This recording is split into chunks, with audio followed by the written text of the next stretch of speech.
అయితే వాళ్ళు లేచి నైరుతి నడక నడుస్తున్నారు.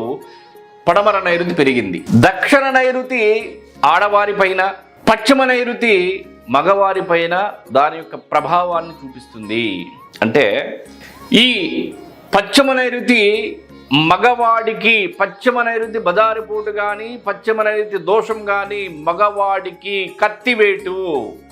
ఏ విధంగా అంటే పడమర నైరుతి ఎప్పుడైతే పెరిగిందో, ఈ గృహంలోకి ఎప్పుడైతే వచ్చారో, వచ్చిన వెంటనే వచ్చిన దగ్గర నుండి సమస్యలు ప్రారంభమయ్యాయి.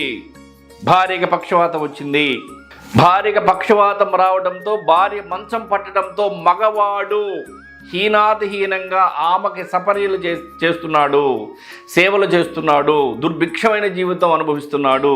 భార్య పక్షవాతం వచ్చి చనిపోయింది. భర్త ఒంటరివాడయ్యాడు, వండి పెట్టేవాళ్ళు లేరు కదా. ఇద్దరు కుమారుల్లో ఒకటికి క్యాన్సర్ వచ్చింది. తాగుబోతులుగా, జూదరులుగా, వ్యసనపరులుగా ఏ పని పాట లేకుండా తిరుగుతున్నారు.